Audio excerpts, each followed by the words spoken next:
lapsed, eelmisel tunnil me eelmistel tundidel rääkisime teiega kaardist ja kuidas seda lugeda ja mis on seal märgid.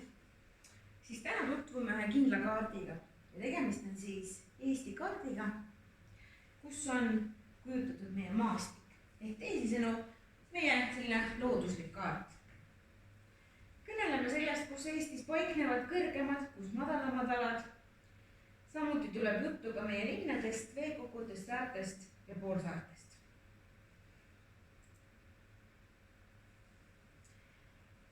Nii, siin on siis Eesti selline looduslik kaart.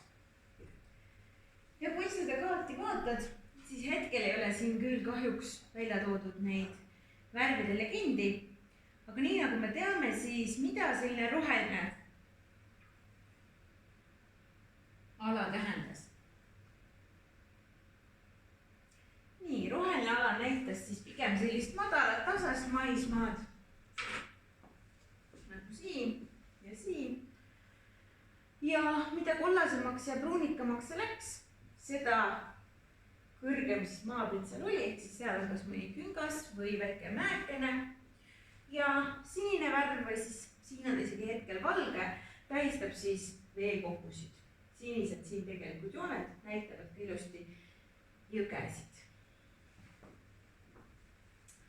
Aga enne ma lugesin teile päris mitmed mõisted. Sellest räägime ka kohe, aga kui me vaatame siis Eesti lääneosa lääs, nagu meile siin kompass üleval ütleb, siis siinpool on selline madalam ja Lõuna-Eesti siis natukene juba selline kõrgem ja künklikum. Et see on tegelikult ka sellest tingitud ja kui te vaatate, siis ka siin Tallinna piir on veel ja kõik selline veeäärne ala on pigem siin juba Läti, see on veeosa. On ta siis pigem selline madalam, sest tavaliselt veekogu lähedal on siis ka maapind vastavalt siis kasvab. Ja mida sisepoole maale minna, mida lõuna poole, siis läheb ta kõrgemaks ja künklikumaks. Nii, aga mis asi on madalik? Madalik on suur, madal ala. Ja madalikuks me võime nimetada, nagu ka siin on kirjas, Lääne-Eesti madalik, Pärnu madalik, Alutaguse madalik. Et need ongi siis sellised need rohelisemad alad ja tavaliselt ongi need madalikud siis veekogude ääres. Sellepärast, et me rääkisime, et kõrgusi mõõdetakse merepinnast. Ja kui me oleme mere ääres, siis ei ole ju sellist olukorda, et ma vaataksin sinna merre väga kõrgelt üldiselt alla, või kui me lähen randa, siis see meri on kohe seal samas. Ja sellepärast nimetatakse ka neid alasid siis madalikuks ehk need kohad, kus maapind on madalam võrreldes ülejäänud pinnaga. Ja kõrgustik on siis ümbritsevast kõrgem ala. Kui panna jälle see kaart tagasi, siis panete tähele Sakala kõrgustik, Otepää kõrgustik, Haanja kõrgustik, Karula kõrgustik. Siis kõrgustik tähendabki kõrgem maapinnast. Madalik. Madal on tavalisest Eesti või tavalisest nii-öelda sellest pinnast. Ja siin on siis kõrgem. Ja kui te siin panete tähele, siin on lausa tasandik. Tasandiku all siis mõeldakse selline tavaline keskmine maapinna kõrgust merepinnast. Madalik siis madalam sellest osast ja kõrgustik siis oluliselt kõrgem. Et meie teiega elame näiteks suhteliselt seal Kesk-Eesti tasandikus. See tähendab tegelikult seda, et meil ei ole siin väga palju teiega mingisuguseid kõrgeid künklikke alasid. Kui te lähete Lõuna-Eestisse, siis see tee seal tihtipeale niiviisi käib üles alla. Meil on ta suhteliselt selline tasane ja samas ega meil see vee maapind ka väga märg ei ole. Mõned sood ja rabad on, aga päris nüüd sellist asja ka ei ole, et kõik on kogu aeg kuskil kevadeti siin üle ujutatud või midagi. Pigem asume me ikkagi sellises keskmisest, mitte väga kõrgel ja ka mitte väga sellisel madalal või vesisel alal. Nii, kas keegi tunneb ära, mis torniga on tegemist? Tegemist on siis 317 meetri kõrgune suur munamägi ja selle munamäe otsas on siis selline vaatetorn. praegu te vaatate siin pildi peale, mis mäest te räägite. Aga kes on seal käinud, siis mäe alt ikkagi üles vaadates on ikka näha, et tegemist on kõrge mäega. See on siis tavaline Eestimaa rand, see on jälle siis selline liibane, merepintski kohe näha. Nii, see on Paekivist-Pank Pakri saare loode Eestis. Et on ka tegelikult, kui ma võtan selle kaardi, siis siin on ka ära märgitud Pakri Pank selliste väikeste tärnikestega. Et kui me muidu rääkisime, et siin oli suhteliselt, on maa ja kohe meri ja ma ei pea ju kuskilt kõrgelt ülevalt alla vaatama, siis siin Põhja-Eestis ja ka siin Saaremaal on selliseid kohti, kus me tõesti oleme kuskil, nagu teie ütlete selle kohta kalju, aga ta on selline nii-öelda kivistunud, kivides selline kõrge nii-öelda kallas, kus me vaatame ülevalt alla, hästi tuntud siin lähedal, meie lähedal on näiteks Paldiski pank ja Türisalu pank, et kus me siis vaatame niiviisi kõrgelt ülevalt alla mere poole. Ma arvan, te olete kindlasti mõnes sellisest kandist käinud, kus seisad siin üleval ja meri on hästi all kaugel. Aga need on siis selline Põhja-Eesti ja sellised kindlad kohad.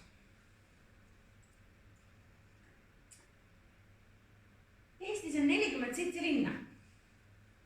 Kõiki neid linnasid me teiega pähe õppima ei hakka. Aga ole hea, vaata, kas sa leiad üles oma maakonna linna. Rapla. Vaata, kas sa leiad Rapla üles.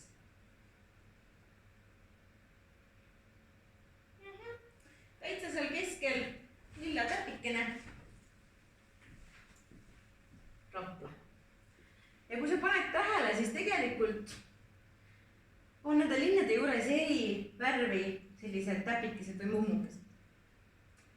Ja kui meil oleks siin kaardil legend, siis tegelikult näiteks iga mummukese värv, et kui palju inimesi seal linnas elab. Punased mummud siin kaardi peal näitavad neid linnu, kus on kõige rohkem elanikke. Näiteks Pärnu, Tartu, Narva, Tallinn. Me teame ka, et need on meil ühed Eesti suurimad linnad, Tallinn veel eriti. Ja need mummukesed on ka erineva suurusega. Et näiteks selle järgi ma saan kohe aru, et Rapla on hoopis teist värvi ja palju väiksem, kui on Tallinna oma, tähendab, siin elab vähem inimesi. Või kui me võtame sellise linna näiteks nagu Antsla, siis tema on veel väiksem kui Rapla mummuke ja veel sinist värvi tähendab, tema on veel väiksem kui Rapla.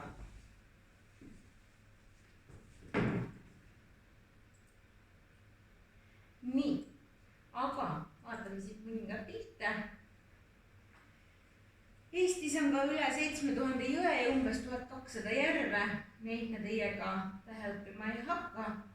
Teada võiks tähtsamaid järvesid nagu Peipsi järv ja Pihkva järv. Jõgedest võiks teada Pärnu jõge, Emajõge,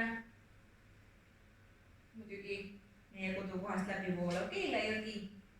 Et need suuremad, tähtsamad jõed on ka, kui te panete tähele, see kaardi peal nagu suuremalt kujutatud ja suuremad järved ka, Võrtsjärv ka muidugi. Et teised siin on neid väiksemaid veel, näiteks siin on Kahala järv ja Soodla ja Konsu ja igasuguseid, et need on juba palju väiksemas kirjas ja palju väiksemalt kujutatud, et need on ka olulised, aga nad ei ole nii suured. Tavaliselt jäetakse meelde või õpitakse ikkagi ära need kõige suuremad, et siis neid peetakse nagu olulisemaks.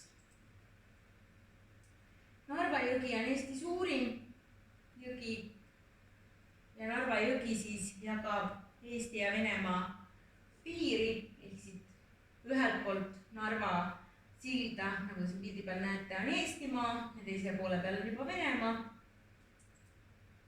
Emajõgi, meie tuntud Tartu läbi Tartu linna siis voolab. See on Kasari jõgi, tema voolab siis meil Lääne-Eestis, sealt Haapsalu lähedalt.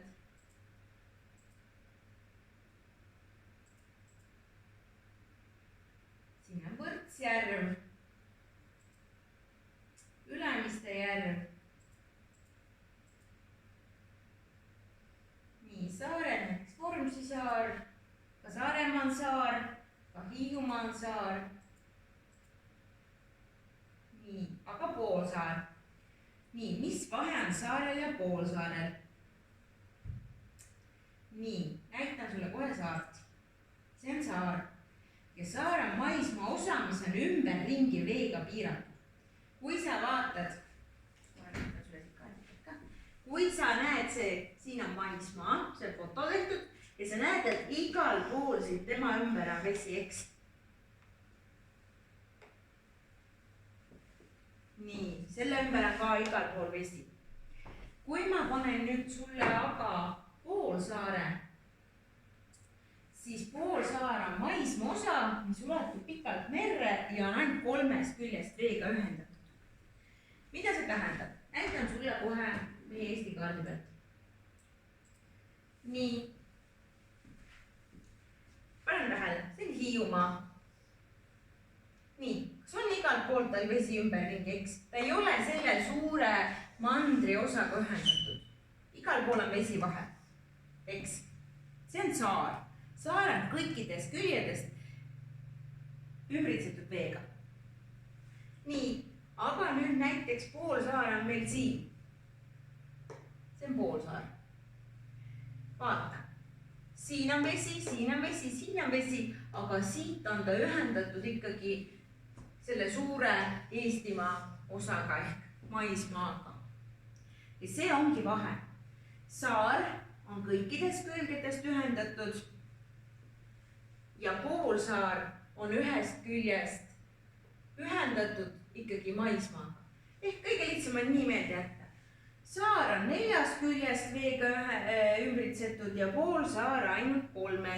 ehk tema ongi poolik saar, tema on alles otsapidi maismaa küljest kinni. nüüd te küsite minu käest, kas Eesti on ka poolsaar? Eestit me poolsaareks ei nimeta, sellepärast et ta on eraldiseisev riik ja ta on nii suur, aga kui me tahaksime väga täpsed olla ja hakkaksime vaatama tervet Euraasiat ja Aasiat ehk Euroopat pluss Aasiat, siis võib-olla kunagi tõesti nimetati ka Eestit ainult poolsaareks, sellepärast et 3 kohast ümbritsetud on vesi. aga tänapäeval me niiviisi enam ei räägi, sellepärast et ikkagi see on väga selline suur ala. see on ikkagi juba riik. poolsaar on siis selline väljasupistus, mis ümbritseb veega, ühest kohast on ta kinni maismaa küljes ja saar on siis see, mis on kõikidest külgedest veega ümbritsetud.